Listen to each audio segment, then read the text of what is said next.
Hemos leído esta mañana acerca de lo que Pablo dice en Colosenses capítulo 2, acerca de cómo es que él llevó el acta de todos los pecados que nos eran contrarios, a esa declaración de todo aquello que nosotros habíamos incumplido, y él lo llevó y lo clavó en la cruz para entonces poder salvarnos. Y entonces Pablo dice que hemos recibido a Cristo y por esa razón debemos andar dignamente como herederos o como favorecidos por la obra de Cristo en el Calvario hacia nuestras vidas.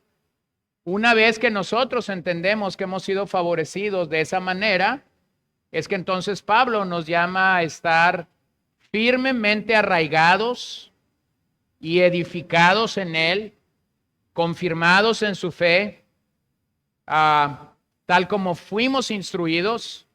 Y entonces, cuando entendemos eso, dice Pablo, debemos rebosar de gratitud. Entonces, yo quisiera que esta mañana, antes de venir a esa palabra de Corintios, nosotros diéramos gracias a Dios una vez más por la cruz. Hemos cantado de la cruz, hemos proclamado de la cruz, pero entonces yo quisiera entrar a 1 Corintios 1, rebosando de gratitud, como hemos leído de Colosenses capítulo 2. Señor, te doy gracias esta mañana. Yo y mis hermanos estamos delante de ti esta mañana y queremos rebosar de gratitud por lo que tú hiciste en la cruz por nosotros. Ciertamente desde que nos salvaste, desde que nos llamaste a la salvación, hemos vivido y hemos pasado por experiencias diversas, algunas buenas, algunas malas, algunas, Señor, con buen sabor de boca y otras con mal sabor de boca, algunas veces en la cumbre de la montaña, algunas veces en el valle, en lo profundo del valle. Pero en todo, Señor, nosotros debemos rebosar de gratitud, porque entendemos que no nos movemos bajo circunstancias, que no nos movemos bajo emociones, sino que el mensaje mismo de la cruz nos llama a tener gratitud delante de ti. Así que esta mañana queremos entrar a ti con acción de gracias, queremos entrar a tu presencia reconociendo, Señor, tus bondades, tus beneficios para nosotros, y queremos hacerlo con corazones rendidos y agradecidos delante de ti. Señor, bendice a mis hermanos mientras escuchan tu palabra, bendíceme a mí mientras expreso tu palabra, permite que lo que digo y lo que se entiende pueda ser clara y nítidamente lo que tú quieres mostrar a nosotros esta mañana. Te lo pedimos en el nombre de Jesús y te damos gracias, Señor. Amén. Bueno, permíteme definir que la cruz, como hemos dicho, debe afectar todas las áreas de nuestras vidas. Cuando pensamos en lo que la cruz debe de hacer por nosotros, bueno, cantamos de la cruz, oramos de la cruz, predicamos la cruz, pero realmente la cruz no solamente es un emblema religioso, como muchos lo ven. Algunos ven la cruz como simplemente este emblema de la fe cristiana. Algunos lo pueden ver como un artículo de decoración, algunos lo pueden ver como algún artículo de identificación, algunos lo pueden ver como un artículo que comunica a las personas que somos buenos religiosos. Pero realmente la cruz debe afectar todo, debe afectar tu trabajo, debe afectar tu familia, el matrimonio, la crianza de los hijos, debe afectar el lunes como el miércoles y no solamente el domingo. Yo creo que lo que el Señor estaba queriendo formar cuando Él llamó a sus discípulos a seguirle es una comunidad que tiene a la cruz como el centro de toda su vida, de todo lo que se hace, de todo lo que se habla, de todo lo que se proclama. Y hemos hablado que para que eso suceda, nosotros necesitamos una teología de la cruz. Necesitamos entender lo que realmente la cruz es en las Escrituras, tenemos que reconocerlo y luego tenemos que aprender a pensar en formas de paradojas. Esto decíamos la semana pasada. Eso significa que el evangelio es contrario a lo que muchas veces el mundo proclama, el Evangelio va a remar contra corriente y va a explicar grandes realidades del Evangelio de una manera que nosotros mismos a veces somos confrontados. Ese mensaje de la cruz, ese mensaje del Evangelio, como hemos dicho, pudiera parecer a veces arcaico, pudiera parecer a veces pasado de moda, pudiera parecer a veces intolerable, cuestionable. Y eso está bien si la persona que está evaluando ese mensaje es un pecador. Es más o menos lo que te pasó a ti y a mí la primera vez que nos predicaron de Cristo. Era tan chocante, era tan contrario a lo que nosotros creíamos o pensábamos. Era tan diferente a nuestra forma de hablar, de pensar, de actuar. Pero tristemente el día de hoy, aún dentro de la comunidad que se hace llamar cristiana o de la iglesia que se hace llamar cristiana, ese mensaje pudiera parecer todo lo que yo acabo de decir. Así que al leer los evangelios, al leer las epístolas, podemos llegar a una conclusión. La visión del Padre para su Hijo era la cruz. El punto culminante, la cima, el punto de inflexión de lo que el Hijo había venido a hacer a esta tierra al encarnar, era realmente que el Hijo llegara a la cruz. Eso debe decirnos algo, porque si ese era el punto de inflexión, si ese era el punto en el que Jesús iba a llegar a lo máximo de su ministerio en esta tierra, entonces eso debe conquistar nuestro corazón acerca de qué debe de ser lo que tú y yo comunicamos y creemos el día de hoy. Acompáñame a Corintios 1, primera de Corintios 1, versículo 10. Les ruego, hermanos, por el nombre de nuestro Señor Jesucristo, que todos se pongan de acuerdo y que no haya divisiones entre ustedes, sino que estén enteramente unidos en un mismo sentir y en un mismo parecer. Porque he sido informado acerca de ustedes, hermanos míos, por los de Cloé, que hay discusiones entre ustedes. Me refiero a que cada uno de ustedes dice, yo soy de Pablo, otro, yo de Apolos, otros, yo de Cefas, y otros, yo de Cristo. ¿Está dividido Cristo? No. ¿Acaso fue Pablo crucificado por ustedes? No. ¿O fueron bautizados en el nombre de Pablo? Tampoco. Doy gracias a Dios que no bauticé a ninguno de ustedes, excepto a Crispo y a Gayo, para que nadie diga que fueron bautizados en mi nombre. También bauticé a los de la casa de Estéfanas. Por lo demás, no sé si bauticé a algún otro. Pues Cristo no me envió a bautizar, sino a predicar el evangelio, no con palabras elocuentes, para que no se haga vana la cruz de Cristo. Porque la palabra de la cruz es necedad para los que se pierden, pero para nosotros los salvos es poder de Dios. La palabra de la cruz es necedad para los que se pierden, pero para nosotros los salvos es poder de Dios. Bueno, observe que el contexto en el que Pablo va a traer la predicación de la cruz es el contexto de una iglesia local. Esta iglesia local es la iglesia de Corinto.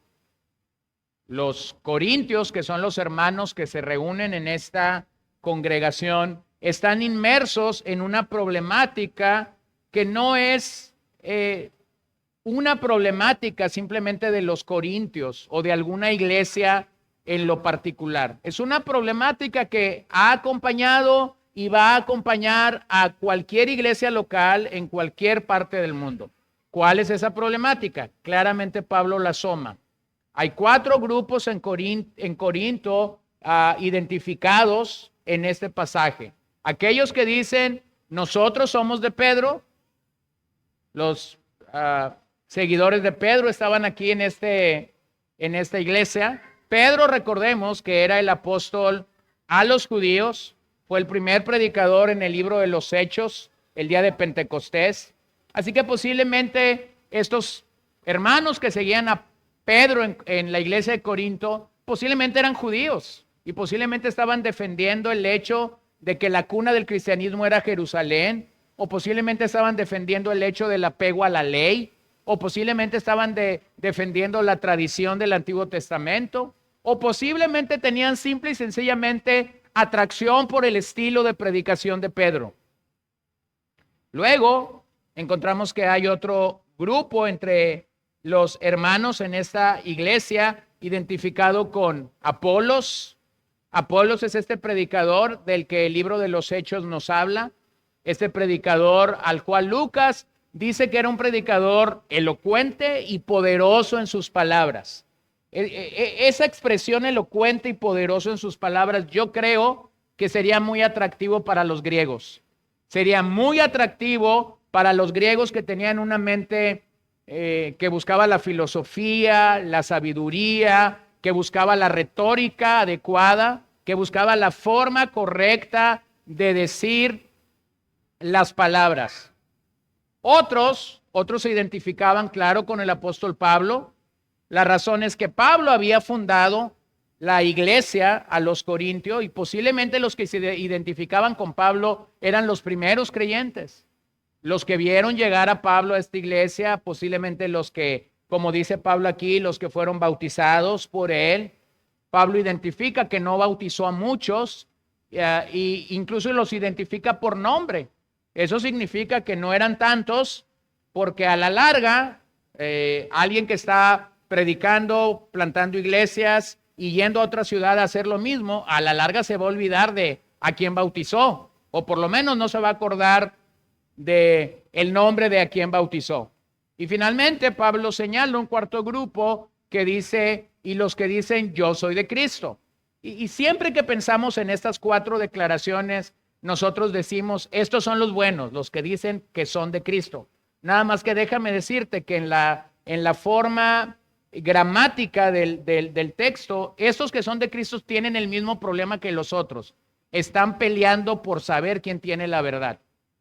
Entonces, lo que Pablo está identificando son muchas de estas veces, son simples diferencias que una iglesia puede llegar a tener porque aprecia o no aprecia a un predicador o a un pastor o a los líderes de una iglesia local. Me pasa a mí, le pasa a cualquier predicador. Un pastor puede estar en una iglesia por 10 años predicando fielmente la verdad, pero resulta que un domingo viene un predicador itinerante, un predicador que la congregación no conoce, y entonces el pastor que ha estado fielmente predicando a esa congregación por 10 años va a sufrir este fenómeno de que cuando el predicador itinerante baje, va a tener una fila de hermanos de la congregación diciendo, gracias pastor, a usted sí le entendemos.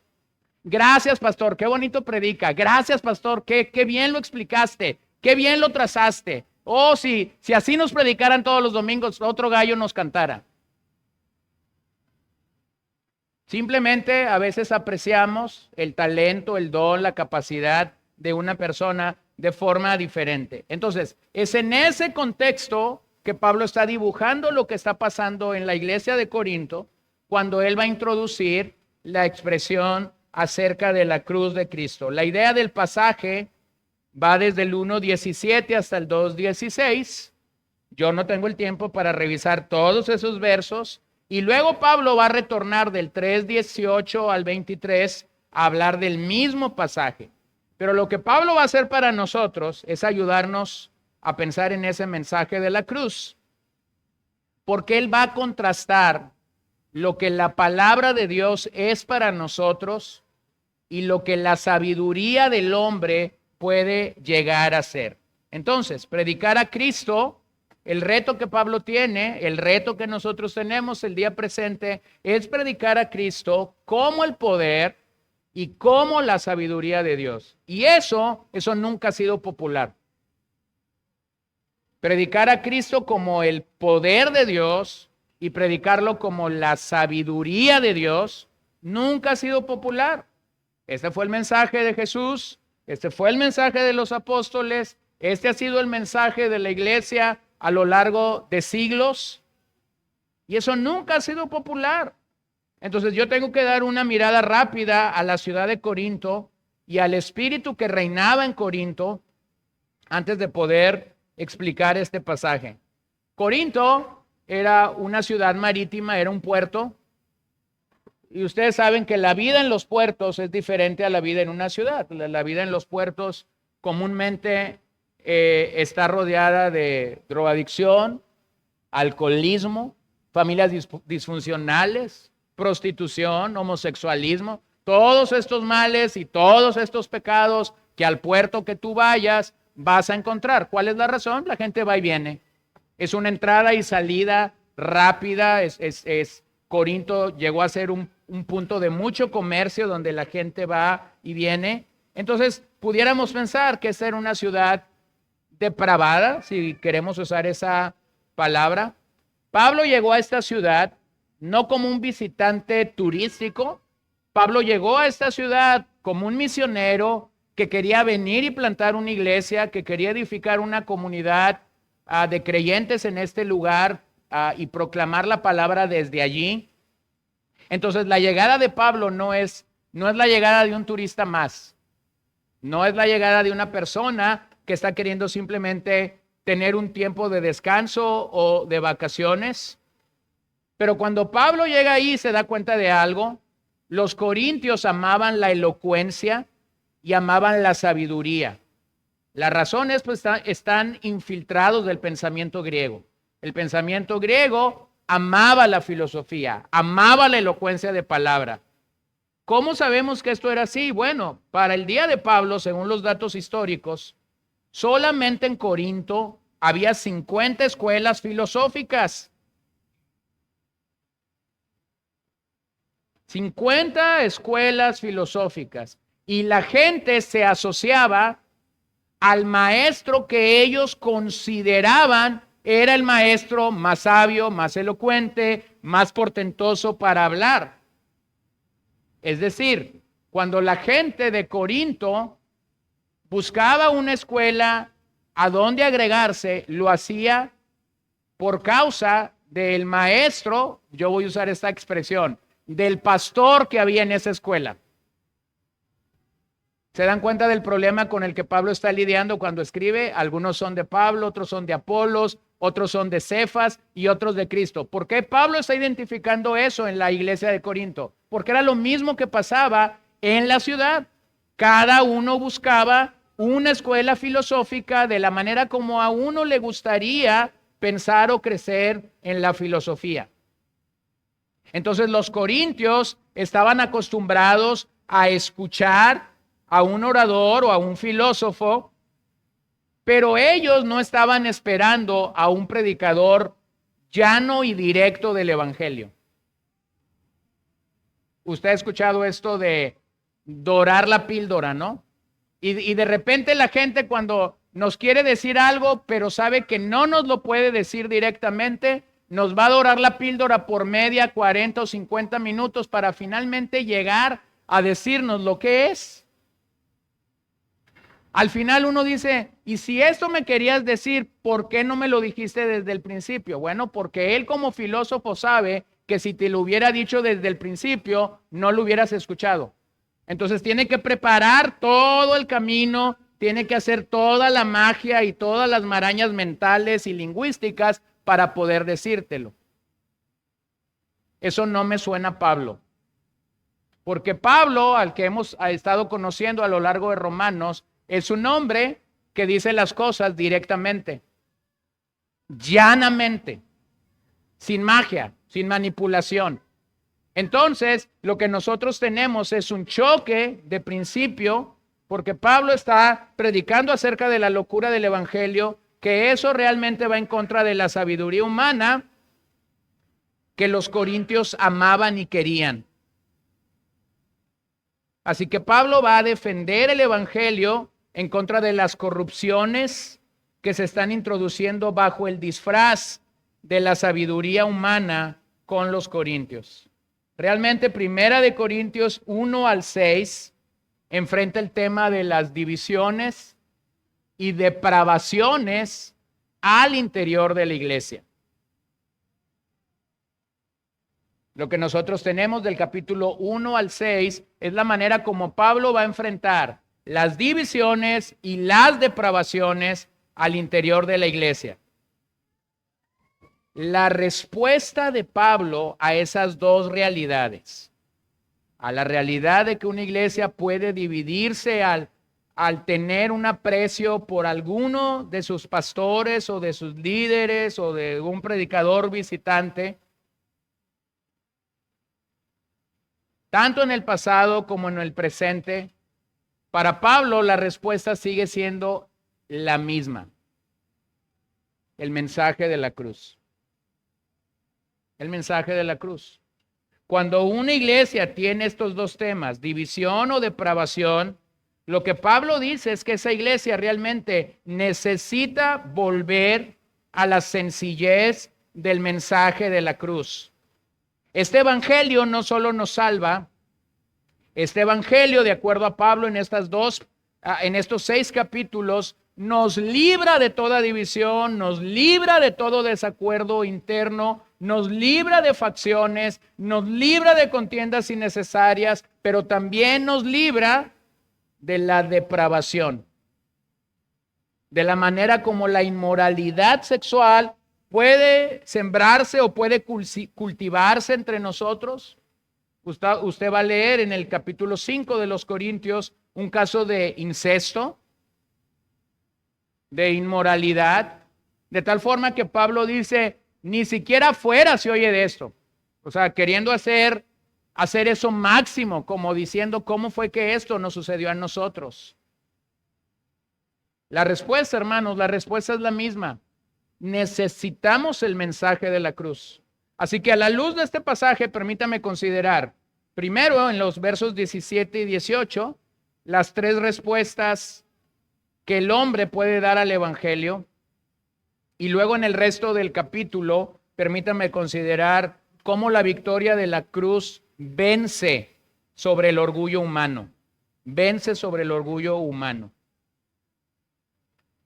En muchos sentidos, en muchas formas, la predicación de la cruz puede convertirse a veces en un mensaje elocuente, en un mensaje bien articulado, en un mensaje bien conectado, con los puntos y comas donde tienen que estar. Y aún ese mensaje bien estructurado y bien colocado y dicho como debe de ser, puede estar carente del poder de Dios. Y nosotros necesitamos entender que eso no es lo que Pablo está queriendo dejar aquí para nosotros. Él no está queriendo dejar un mensaje que simplemente son palabras sin poder. Él está queriendo decirnos que realmente el mensaje de la cruz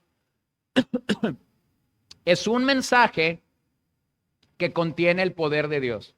Entonces necesitamos reconocer que todo heraldo del Señor debe reconocer que el poder que persuade al pecador está en la historia que contamos y no en el narrador.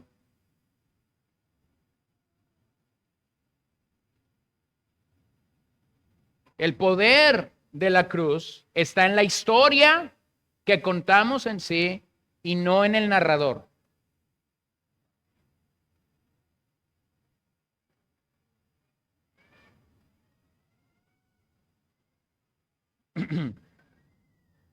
Mira cómo dice Primera de Corintios 1:17, y yo lo voy a leer de la traducción Dios habla hoy.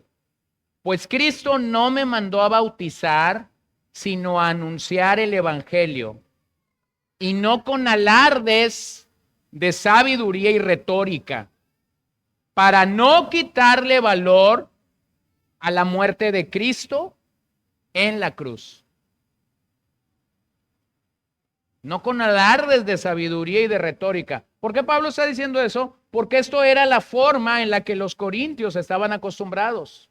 Estaban acostumbrados a que sus filósofos y sus oradores hicieran alarde de ello. Y Pablo dice, Simplemente yo les quiero comunicar el mensaje de la cruz. Bueno, pareciera ser que el evangelio de nuestros días busca quitar la cruz de su anuncio, pero nosotros debemos de recordar esta mañana que no hay evangelio sin cruz. No lo hay.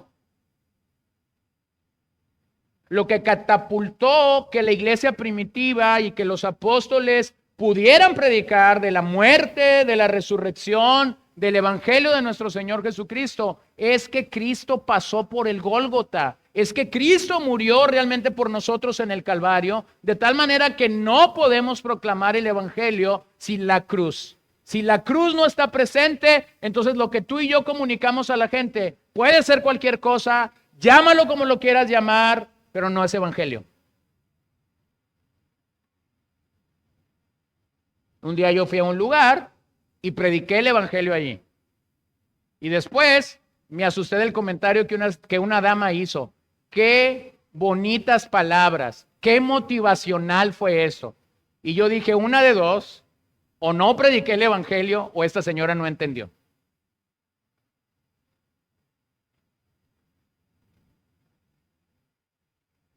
No, hermanos, lo voy a decir claramente porque algunos se quedaron como viéndome, ¿no? El evangelio de primera instancia no le gusta al pecador. Lo va a rechazar, lo va a odiar, lo va a aborrecer, lo va a despreciar, lo va a menguar, lo va a aplastar, lo va a vituperar. Pero entonces tenemos que recordar algo. El peso de la cruz es una realidad y no debemos cortarla. Es una realidad. Lo que nos identifica a ti y a mí realmente como cristianos es que cargamos esta cruz. Es que asumimos que si anunciamos o predicamos a Cristo, podemos llegar a ser despreciados. Y eso, en vez de decirnos o de darnos como resumen que algo está mal, debería ser una ventaja que nosotros tomamos. Despreciaron a Jesús, despreciaron a Esteban, despreciaron a Pablo, han despreciado a cuanto predicador se ha parado en cualquier lugar a predicar el evangelio. Entonces el poder no está en el narrador, el poder no está en la carisma, en el don, en el talento. El poder realmente está cuando nosotros contamos la historia y esa historia tiene como centro la cruz de Cristo.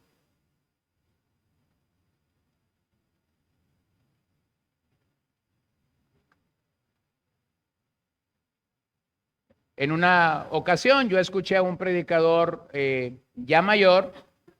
Ese predicador era nacido en los Estados Unidos, pero por causa de que su padre vino a hacer misiones a Cuba y a las Bahamas y después a México, ese predicador tenía un excelente español.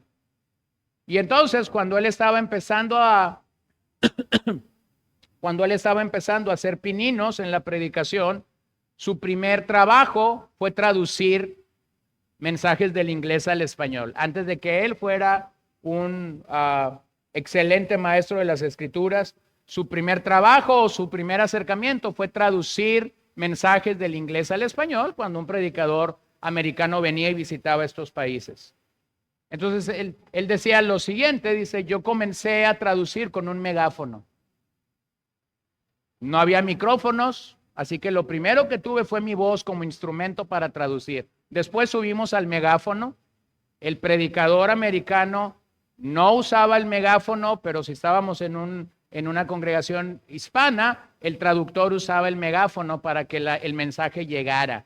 Y entonces dice, lógicamente, los predicadores de habla inglesa tenían que gritar, tenían que sacudir a la gente, porque era la idea de que no me escuchan, tienen que escucharme. Y más o menos el traductor tenía que hacer lo mismo, tenía que echar todos sus kilos y todo el sudor. Dice, solo que cuando el micrófono vino, a los predicadores americanos y a los predicadores que traducíamos al español, se nos olvidó que ya no había por qué gritar. Porque ahora teníamos micrófono y podíamos hablar y no teníamos aquellos retos que teníamos cuando la congregación era grande y no se nos escuchaba. Bueno, cuando yo escuché de contar esto al pastor Castil, él debe haber andado en sus 60 o casi 70, y entonces él decía, se nos olvidó, dice, y ahora tenemos a un montón de predicadores que creen que el poder está en gritar desaforadamente.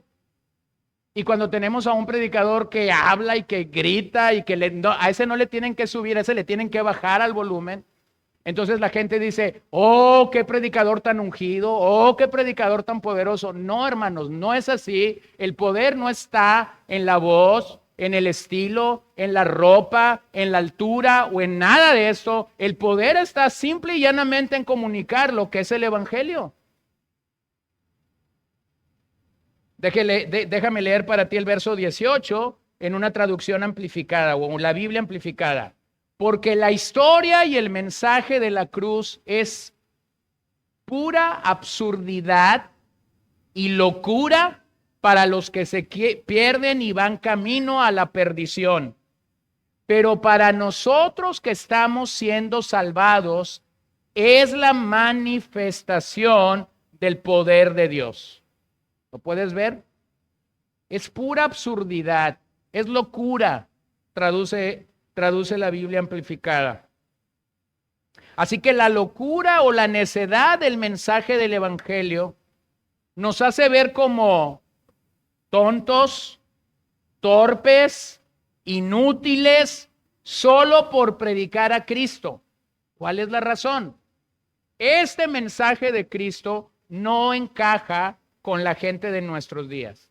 No encajó con la mente de los corintios cuando Pablo llegó a predicarles. No encaja con la mente del hombre el día de hoy. La palabra locura allí traducida es moria, que significa inutilidad, trivialidad o tontería. Así que cuando Pablo está diciendo que el mensaje de la cruz es una locura, lo que Pablo está diciendo es algo inútil para la persona, es algo trivial, es una tontería para quien no sigue al Señor. Esa es la razón por lo que la batalla en toda generación entonces ha sido sustituir el mensaje de la cruz por algo que sea más llamativo, por algo que sea más relevante, por algo que sea más ingenioso. Pero el criterio paulino es que todos deberíamos estar alineados al evangelio. En la sabiduría humana, el hombre va a buscar sustituir el evangelio con tal de verse más inteligente. Con tal de verse más inteligente. Por ello es que en muchos círculos se toma prestado lo que el mundo hace, le añadimos unos cuantos versos bíblicos y entonces llamamos a eso cristianismo o Biblia. Pero hermanos, eso no sucede así. Citar algunos textos aislados, fuera de su contexto, fuera de lo que se está queriendo realmente decir, no es bíblico y no es cristianismo. El otro día estaba platicando con una persona no creyente y ella me citó la Biblia y me dijo, usted a veces no quisiera volver a ser niño. Y como yo no sabía por dónde iba la pregunta, ni por dónde iba el pensamiento, pues a veces sí y a veces no, le digo. Y entonces esta persona me dice, claramente lo dice la Biblia, que nos tenemos que hacer como niños. Entonces es válido que de vez en cuando pensemos como, sí lo dice la Biblia, le dijo, pero lo dice en otro contexto. Entonces, observa cómo la gente cita Biblia como para decir yo estoy bien con Dios, pero te la va a citar fuera completamente de lo que realmente quiso decir. Entonces, lo que Pablo está ayudándonos a entender es que el mensaje de la cruz contrasta la necedad de este mundo en el que tú y yo vivimos versus el poder de Dios. Pablo está seguro que lo que los corintios necesitaban no era más elocuencia, no era más disertaciones, no era más oratoria. Pablo está seguro que lo que los corintios necesitaban era el anuncio de la redención, y eso solamente era alcanzado a través de recordarles o de predicarles lo que la cruz del Señor había logrado. Y es que, hermanos, es allí precisamente en el punto de nuestra impotencia que la salvación es una realidad.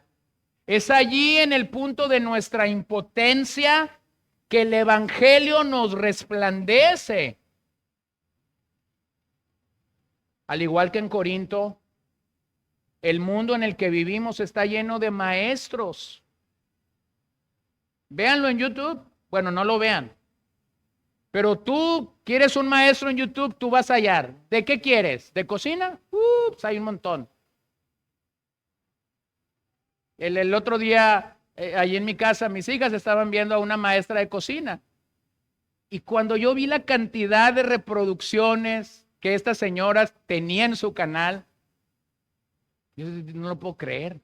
30 millones de seguidores, no sé cuántos millones de videos reproducidos. Y luego me estaban diciendo, mira, se fue a los Estados Unidos, era bien pobre y mira la casa donde vive ahora. Y yo dije, no lo puedo, o sea, no lo podía creer. Entonces tú vas y hay maestros de todos, ¿no? Te enseñan a hacer todo. Por lo tanto, simple y sencillamente piensa esto. El problema no son los maestros o los filósofos, porque maestros y filósofos en nuestros días hay para aventar para arriba, ¿no? O sea, lo que quieras aprender.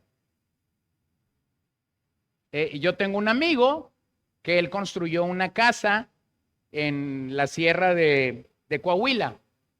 No era constructor, pero la construyó.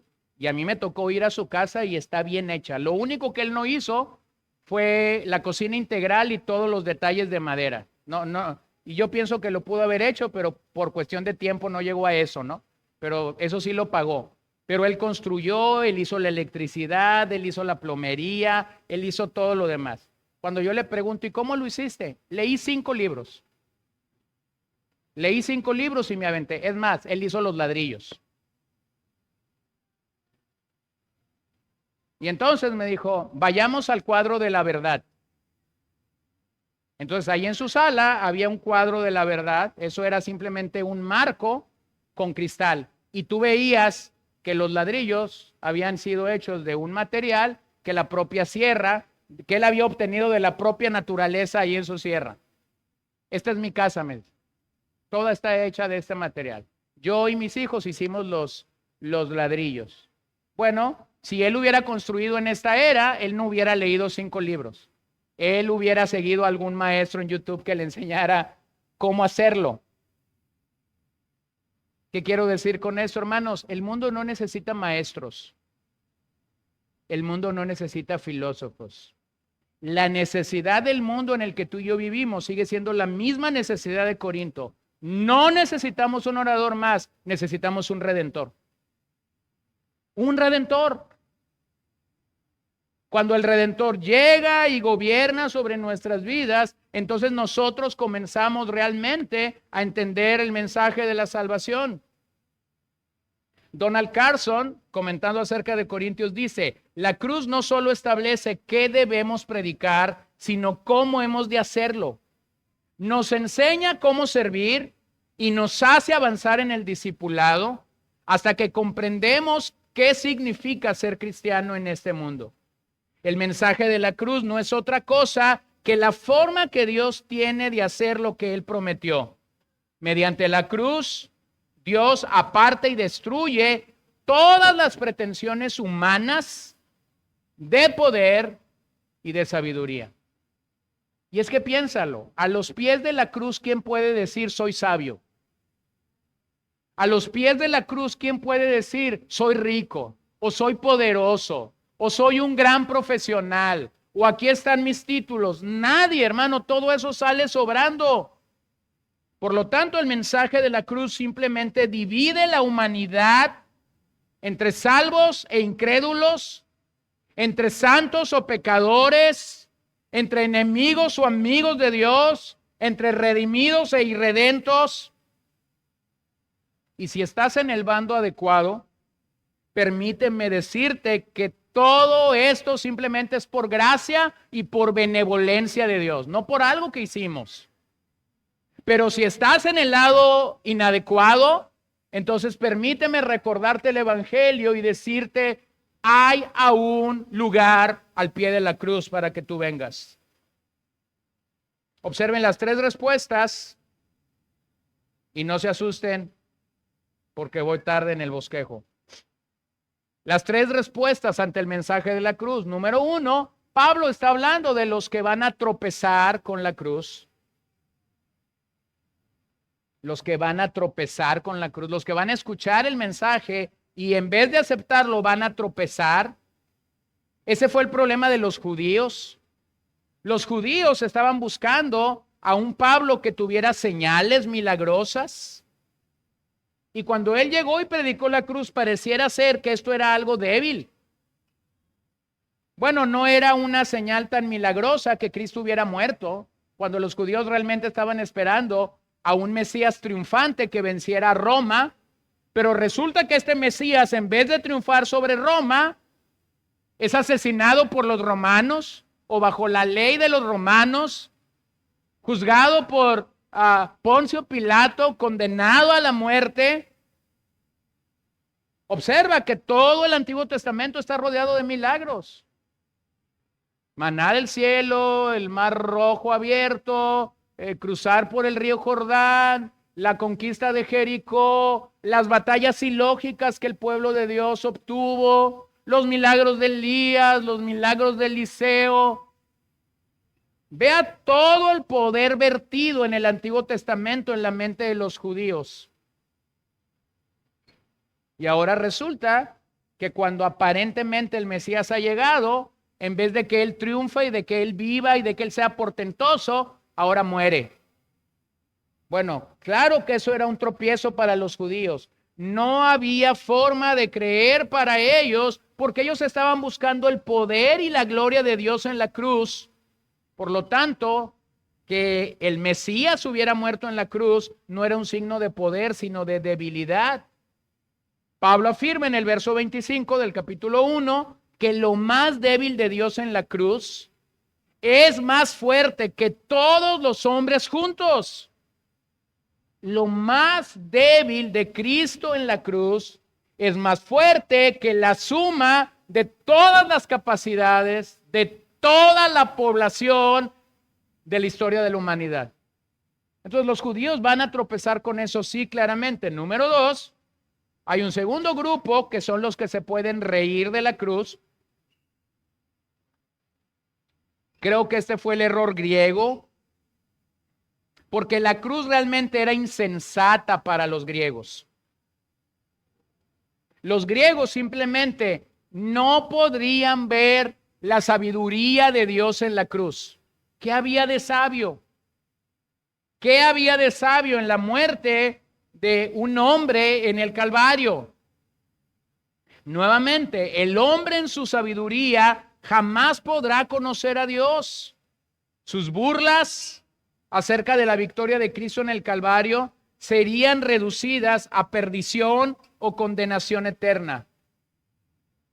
Entonces no había nada de sabio de que Jesús hubiera muerto en la cruz para los griegos. Tercero, los que van a creer en la obra de la cruz. Es solo este grupo quien experimentará a Cristo como el poder y como la sabiduría de Dios. En el verso 21 encontramos que se habla de la locura de la predicación. Y esa locura de la predicación se refiere al contenido, no al predicador.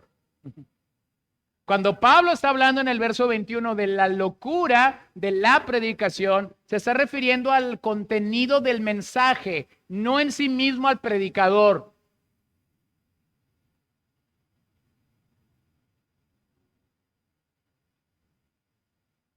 Tampoco se refiere al acto de la crucifixión ni a la forma en que se presenta. La NBI lo traduce de una manera muy concreta cuando dice por la necedad de lo que se predica. Por la necedad de lo que se predica. Piénsalo. El camino que sigue este mundo realmente lleva a la gente a vivir en una locura desproporcional. El camino de la palabra de Dios lleva a la gente a vivir bajo los preceptos de Dios y lleva a vivir a la gente en salvación. Pero el mundo no lo entiende así. Entonces vamos a tener 3 respuestas al mensaje de la cruz: los que van a tropezar, los que se van a reír de la cruz y los que van a creer. Ahora eso me lleva a ver cómo la victoria de la cruz realmente vence el orgullo del hombre. Pablo afirma en estos versos que la sabiduría de Dios se revela principalmente por la cruz, pero no todos la ven. Insisto en que la sociedad griega rendía culto a la sabiduría humana. Para ellos la filosofía, que etimológicamente es amor por la sabiduría, los dominaba, los permeaba. Ellos querían amar más sabiduría, ellos querían más sabiduría. Y algunos convertidos en Corinto, por lo que Pablo está escribiendo, se aferraron a esa idea de amar la sabiduría per se y trataron de introducir esa misma mentalidad a la iglesia, a lo cual Pablo se opuso rotundamente. Porque Pablo entiende que la filosofía de este mundo no tiene nada absolutamente que ver con la sabiduría de Dios. Abrazar la sabiduría del mundo es equivalente a menguar tristemente la verdad de Dios. Mira cómo lo va a decir a los Corintios en la segunda carta 1:12. Porque nuestra satisfacción es esta, el testimonio de nuestra conciencia, que en la santidad y en la sinceridad que viene de Dios, no en sabiduría carnal, sino en la gracia de Dios, nos hemos conducido en el mundo y especialmente hacia ustedes. La medicina que los corintios necesitaban no era más sabiduría humana. La medicina que los corintios necesitaban no era más oratoria, no era más pensamiento intelectual. La medicina que los corintios necesitaban, de acuerdo a este verso, es la gracia de Dios. Y por eso es que Pablo dice, así nos hemos conducido en todo el mundo, pero especialmente con ustedes. Especialmente con ustedes.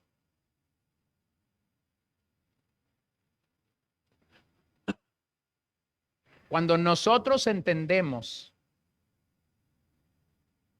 el tipo de medicamento o de fármaco que necesitamos cuando estamos en alguna enfermedad, bueno, no vas y tomas otra cosa, vas y tomas lo que tú necesitas. No vas y tomas algo para problemas estomacales cuando tienes una migraña, ¿no? No te va a funcionar. O si tienes problemas estomacales, no vas a ir a tomar algo para otro asunto, ¿no? Quieres resolver un problema y por eso vas a ir a tomar el medicamento que necesitas para ese problema. Pablo está entendiendo que el problema de los corintios no es falta de sabiduría, es falta de gracia. Y eso es lo que él quiere darles a ellos.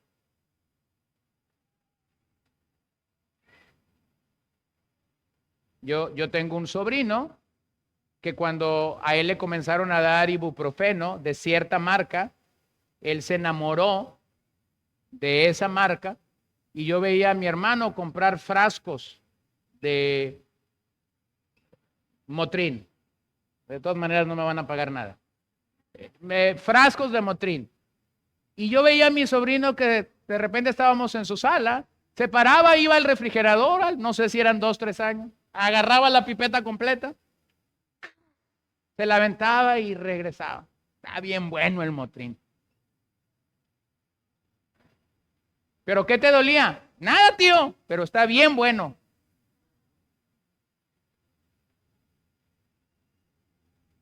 Cuando nosotros necesitamos medicamento, vamos a ir a buscar la solución, la respuesta. ¿No es así?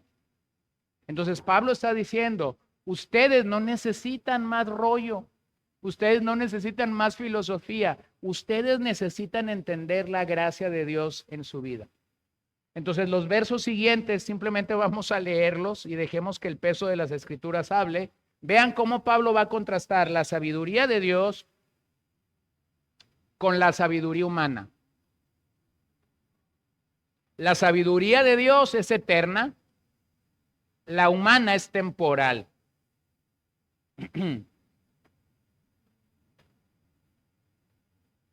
Porque está escrito, destruiré la sabiduría de los sabios y el entendimiento de los inteligentes desecharé. ¿Dónde está el sabio?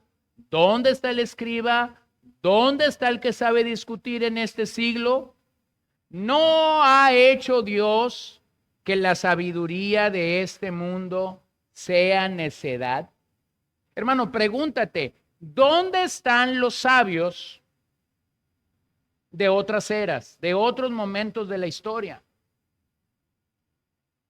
Si tú tomas un libro que fue escrito hace 100 años, por ejemplo, y posiblemente es un bestseller o es un clásico, vas a encontrar que esta gente no conoció el reloj, el celular, no conoció un montón de cosas que para nosotros es bien normal, ¿no? El otro día estaba escuchando un poco del funeral de un predicador que murió recientemente y su, ¿cómo le llaman en Estados Unidos al memorial? Este funeral que es como 2 meses después, ¿no? Donde ya está enterrado y todo, pero la familia está recordando este evento. Y entonces finaliza el evento el hijo y él dice algo que yo se lo escuché decir a este predicador muchas veces, pero a mí se me hacía ilógico, ¿no? Nunca usó computadora. Todos sus sermones y todos sus libros fueron escritos con pluma, fuente y hoja.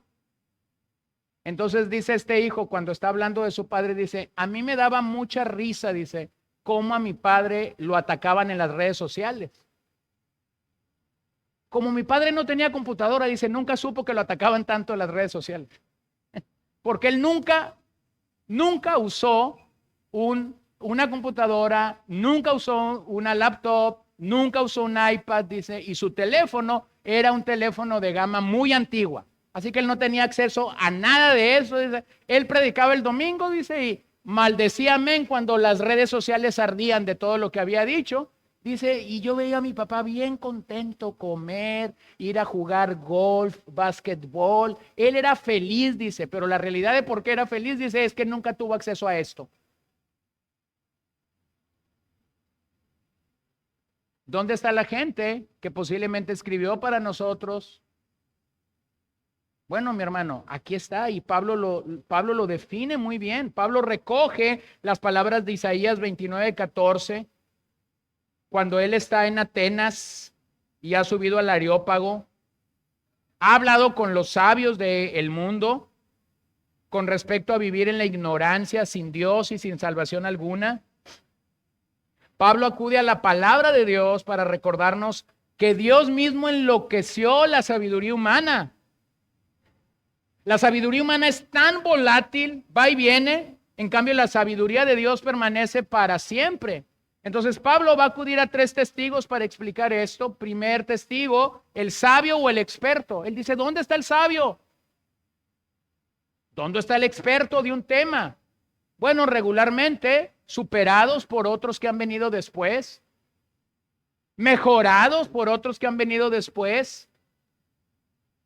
Para el mundo griego, el sabio o el experto era aquel que encontraba el sentido a la vida, a la muerte y al universo.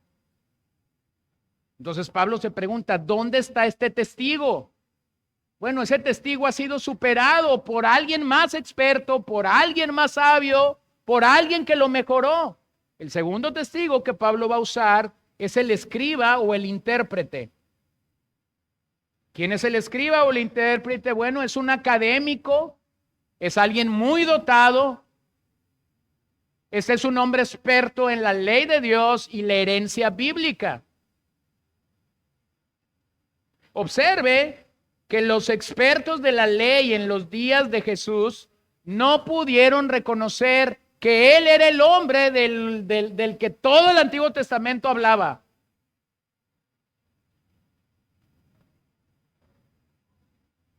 ¿De qué se jactaban los fariseos? ¿De qué se jactaban los escribas? De escudriñar las escrituras. Sin embargo, no pudieron decir sí y amén cuando el Mesías, el ungido del Señor, vino a vivir entre ellos y a morir por nosotros.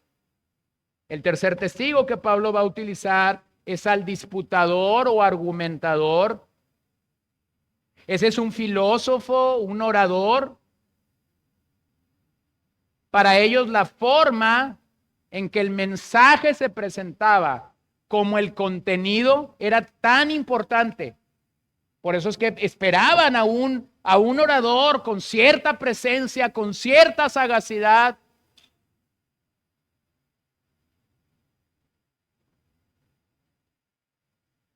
Entonces Pablo pregunta, ¿dónde están los que creen saberlo todo y ser superiores a Dios en esta generación? ¿Dónde están?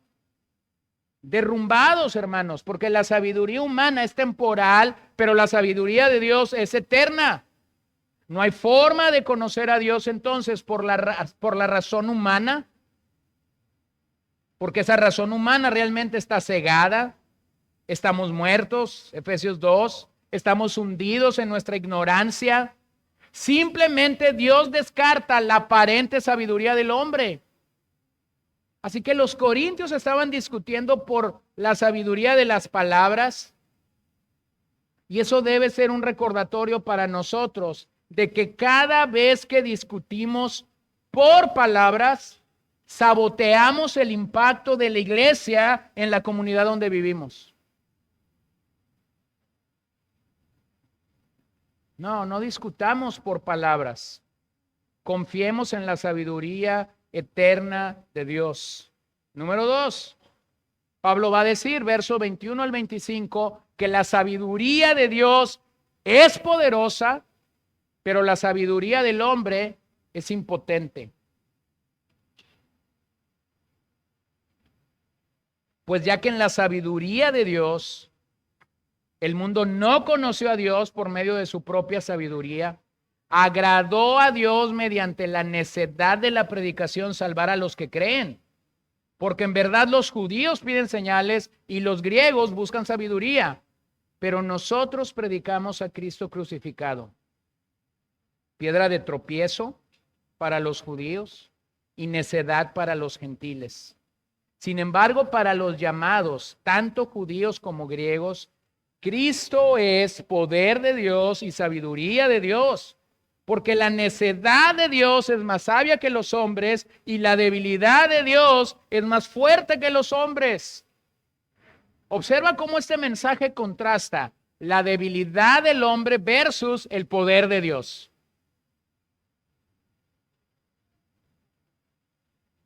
El hombre débil, Dios poderoso, Dios fuerte. Lo simple del evangelio o la simplicidad del evangelio es un asalto para la sabiduría de los griegos, pero también es un asalto para el poder de los judíos. Aquí tienes dos ríos llegando a un mismo punto.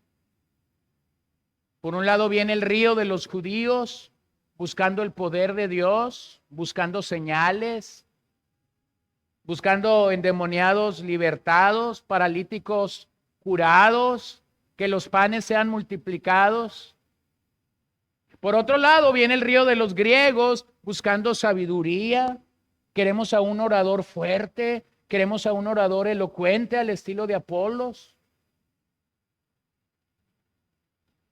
Queremos convertirnos simplemente por tus palabras.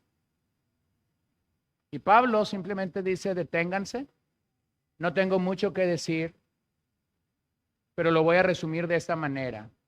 Cristo es el poder de Dios, judíos. Cristo es la sabiduría de Dios, griegos. Que unifica estos criterios diferentes de querer buscar a Dios, la cruz. La cruz. Cristo ha muerto en la cruz. Así que simplemente buscar señales por buscar señales no tienen mayor relevancia cuando lo piensas a la luz del Calvario. Cristo como piedra de tropiezo significa que es un escándalo impensable. Así que, ¿cuál es la solución?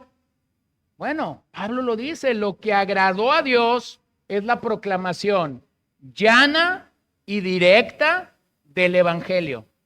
El método que Dios eligió es la predicación. Literalmente, Pablo dice que esto es un absurdo para la sabiduría humana, pero ¿quién lo eligió? ¿Quién eligió que la forma como un judío o un griego fuera salvo? ¿Quién dijo que la forma fuera la predicación? ¿Quién lo dijo? Dios. Dios lo eligió, no lo elegiste tú, no lo elegí yo, no lo eligió una iglesia. Dios mismo habla de que esta es la forma de salvación para toda generación. Ambos grupos están recibiendo al Cristo crucificado. Así que Cristo se ha de convertir en una piedra de tropiezo para los judíos que buscan señales. Cristo se ha de convertir en una locura para los griegos que amaban la filosofía. Para los llamados, no importando si eres gentil o judío, entonces Cristo es poder de Dios y sabiduría de Dios. Número 3, la sabiduría de Dios es para todos. La sabiduría humana es para una élite. Observa cómo en cualquier época de la historia universal siempre ha habido estos grupos de iluminados, científicos, buscando ese nivel, buscando esa altura de decir nosotros manejamos la economía mundial, nosotros quitamos y ponemos presidentes, nosotros hacemos esto. Vean cómo en cualquier momento de la historia vas a encontrar este grupo de gente queriendo dominar. Bueno, a eso llamamos élite. En el caso de los Corintios era una élite dominada por la sabiduría, pero lee lo que Pablo dice, verso 26-29. Pues consideren, hermanos, su llamamiento. No hubo muchos sabios conforme a la carne, ni muchos poderosos, ni muchos nobles, sino que Dios ha escogido lo necio del mundo para avergonzar a los sabios, y Dios ha escogido lo débil del mundo para avergonzar a lo que es fuerte. También Dios ha escogido lo vil y despreciado del mundo, lo que no es, para anular lo que es, para que nadie se jacte delante de Dios. Bueno, ese es un catálogo de lo que está pasando en Corinto, en la iglesia. No había muchos nobles, no había muchos sabios, no había muchos poderosos. Entonces aquí está el catálogo de la congregación de Corinto. Lo necio del mundo para avergonzar a los sabios. Ahora los contrastes van a seguir creciendo. Y nosotros tenemos que reconocer algo en estos contrastes. Dios llamó a los corintios a salvación, no por lo que ellos eran, no por lo que ellos eran, sino a pesar de ellos. ¿Cómo Dios va a llamar pecadores el día de hoy? No por lo que ellos son, sino a pesar de ellos. Hermano, Dios no tiene los problemas que tú y yo tenemos con el pecado. Oye, es que Dios no puede salvar a esta persona porque es así, así, así, así. Y si tú supieras todo lo que has hecho así, así, así, así. Dios no tiene problemas con eso. Nosotros tenemos problema con eso, pero Dios no tiene problema con eso. Observe la repetición de la expresión, no muchos. no muchos sabios, no muchos poderosos, no muchos nobles, sin poder, sin estirpe, sin estudio. Bueno, lo voy a decir de esta palabra. Pareciera natural que para ser parte de la congregación de Corinto fueras un don nadie. Sin ofender a nadie. Pero pareciera ser que lo que está pasando en Corinto es, aquí no buscamos a los sabios, aquí no buscamos a los nobles, aquí no buscamos a los poderosos, buscamos a los que realmente no tienen nada que perder y mucho que ganar. ¿Quién estaba haciendo esto? Dios. Dios estaba integrando a esta congregación de una manera tan diferente a como los corintios se hubieran asociados. Así que este es un recordatorio de lo que la cruz hace. El mensaje de la cruz realmente llama lo vil, lo menospreciado del mundo para avergonzar a un mundo orgulloso. ¿Cómo es el mundo en el que vivimos? Es un mundo orgulloso. Cada uno jactándonos de lo que creemos que es más vertiginoso, más influyente, más poderoso.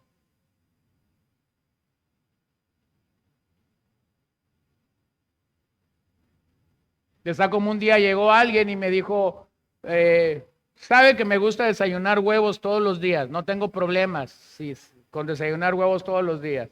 Entonces esta persona llegó y me dice, hoy desayuné 7 huevos. Yo lo volteo a ver y le digo, ve y dile a mi esposa eso, porque a mí nomás me dan 2. Pero él estaba orgulloso de que había desayunado 7 huevos. No, a mí me dijo y yo estaba pero apachurrado cuando me dijo eso. O tienes gente que se jacta de cosas que tú dices, ay, pues ¿qué? ¿Verdad? Hoy dormí 3 horas y yo con 3 horas la hago. Sí te lo dice, pero al rato está...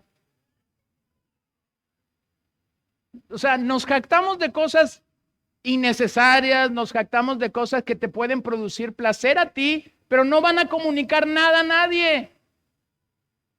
Entonces Pablo está mostrando en la comunidad de Corinto un problema con el orgullo que sigue afectándonos el día de hoy.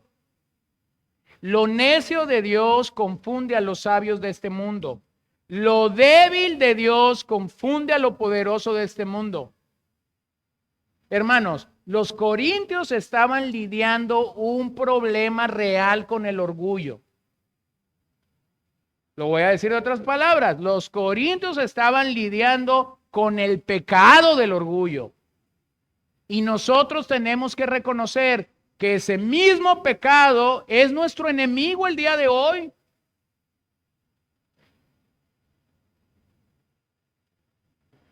Primera de Corintios 4:6. Esto, hermanos, lo he aplicado en sentido figurado a mí mismo y a Apolos por amor a ustedes, para que en nosotros aprendan a no sobrepasar lo que está escrito, para que ninguno de ustedes se vuelva arrogante a favor del uno contra el otro.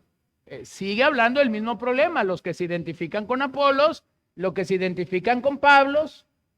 Pero Pablo quiere realmente ayudar a los corintios a que no se vuelvan arrogantes. Capítulo 4, verso 18. Algunos de ustedes se han vuelto arrogantes, como si yo hubiera de ir a verlos. Pero iré a verlos pronto, como si yo no hubiera de ir a verlos, perdón. Pero iré a verlos pronto si el Señor quiere, y conoceré no las palabras de los arrogantes, sino el poder que tienen. Véanlo en el 5:2. Y ustedes se han vuelto arrogantes en lugar de haberse entristecido para que el que de entre ustedes ha cometido esta acción fuera expulsado de en medio de ustedes. El caso que ya cité de incesto. Se han vuelto arrogantes. Vean cómo la sabiduría de este siglo mal encaminado en nuestro corazón va a producir algo que Dios aborrece, el orgullo. Fue precisamente el orgullo la razón de la división de la iglesia, como ya hemos mencionado en el capítulo 1, 10 al 16. Pero el evangelio de la cruz nos libra de este pecado y nos llama a la humildad, de tal forma que Pablo va a declarar Que nadie se jacte. Hermano, ¿de qué tengo que jactarme yo en la obra de la cruz? La salvación es la obra de Dios de principio a fin. Por lo tanto, el que merece la gloria cuando una persona es salva, ¿quién es? Solamente Él. Solamente Él. Los hombres de este siglo somos culpables de gloriarnos muchas veces de cosas que realmente solo Dios puede hacer. De acuerdo a Pablo, nadie es ganado para Cristo por medio del intelectualismo de nuestros días, sino por gente vil y menospreciada que creyó en la sencillez de este evangelio. Entonces, cuando alguien es alcanzado por este evangelio, dice Pablo, ninguno puede jactarse. Número 4, la sabiduría de Dios va a glorificar a Dios. La sabiduría del hombre va a glorificar al hombre. Versos 30 y 31.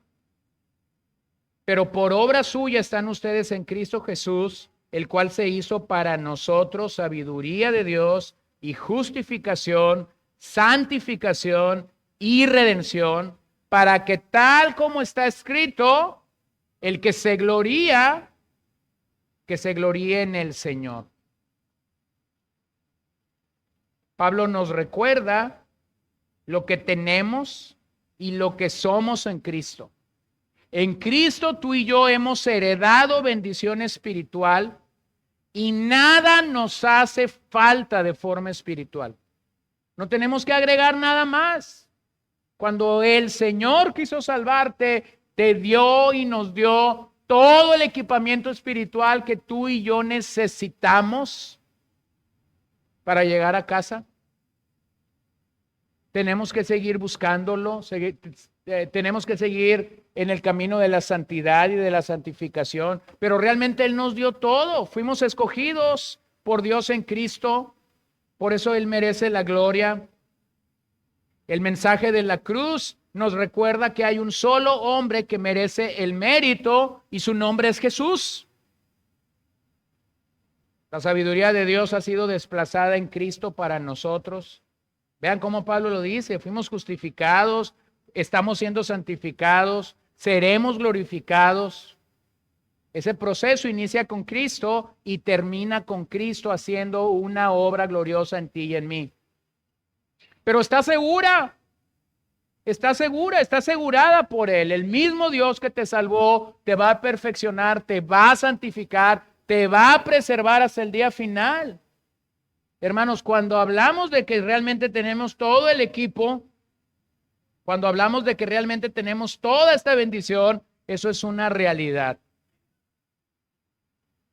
Así que solo en la cruz Dios nos reveló la insensatez de la sabiduría del hombre, la debilidad del poder humano, y gracias a ello es que nosotros podemos gozar de unidad espiritual verdadera. Imagínate los dos ríos que ya mencioné. Ahora están reunidos en la iglesia de Corinto los que venían del río de los griegos buscando sabiduría, los que venían del río de los judíos buscando poder, y ahora están reunidos en una misma congregación, los que antes querían la sabiduría de este mundo, los que antes buscaban el poder de Dios expresado en milagros, ahora están unidos en Cristo, se saben salvos, se saben santificados, se saben seguramente glorificados, están reunidos delante de Dios, glorificando a Dios, exaltando el nombre del Cordero inmolado, y lo mismo tiene que pasar con nosotros. Lo mismo tiene que suceder con nosotros. Escucha Pablo en Corintios 3:18. Nadie se engaña a sí mismo. Si alguien de ustedes se cree sabio según este mundo, hágase necio a fin de llegar a ser sabio. Porque la sabiduría de este mundo es necedad ante Dios, pues escrito está, Él es el que prende a los sabios en su propia astucia. ¿Quién los prende? Dios. Dios. Es una insensatez que busquemos la aprobación de los hombres cuando realmente el Señor desea que nosotros seamos fieles a las Escrituras. Por lo que Pablo está firme en declararnos que lo que cambia a una persona es realmente su exposición al carácter de Dios. Vamos concluyendo y vamos llegando al punto. La demanda de Pablo a los corintios, como la demanda de Pablo a nosotros, es que debemos de ser fieles al mensaje de la cruz, aunque ese mensaje siga siendo impopular.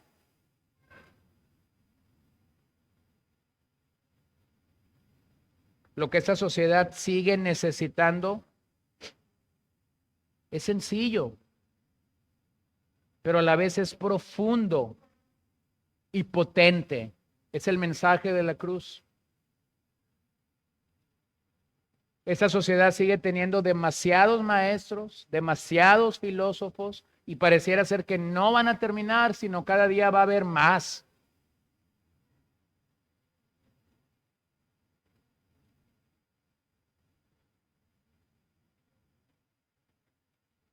Segunda de Corintios 12:9.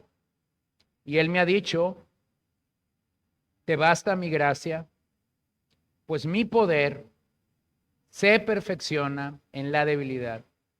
Por tanto, con muchísimo gusto me gloriaré más bien en mis debilidades. Diga eso conmigo. Para que el poder de Cristo more en mí. Bueno, eso es paradójico. La gente no se va a gloriar de sus debilidades en el día que vivimos.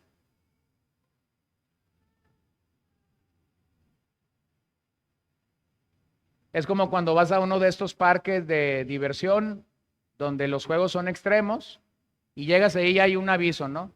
No se pueden subir personas con problemas del corazón, hipertensos, diabéticos y no sé qué, ¿no? Un montón de cosas. Bueno, si tú lees eso, problemas del corazón, todos tenemos problemas del corazón.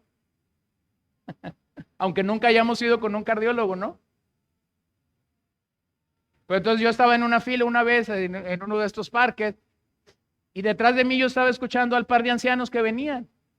Y el par de ancianos decía, bueno, yo soy diabética, decía la señora, yo soy hipertensa y ya estoy infartada.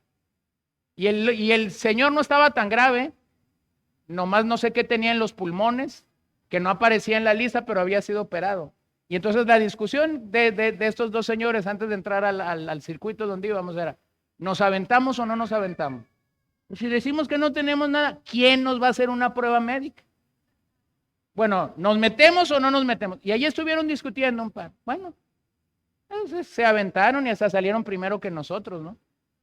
Ellos llevaban su fiesta e iban nadando en todo su esplendor. Y yo dije, bueno, estos tienen... Escucha bien esto. El mundo en el que vivimos no se va a jactar nunca de sus debilidades.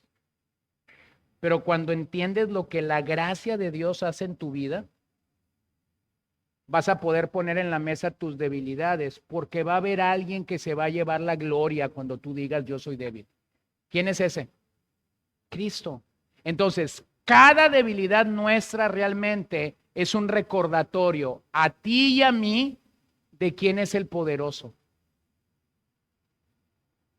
Véanlo en Gálatas 6:14. Pero jamás acontezca que yo me gloríe, sino en la cruz de nuestro Señor Jesucristo, por el cual el mundo ha sido crucificado para mí y yo para el mundo. Véanlo en 1 Corintios 2:2. Porque nada me propuse saber entre ustedes, excepto a Jesucristo, ¿y qué?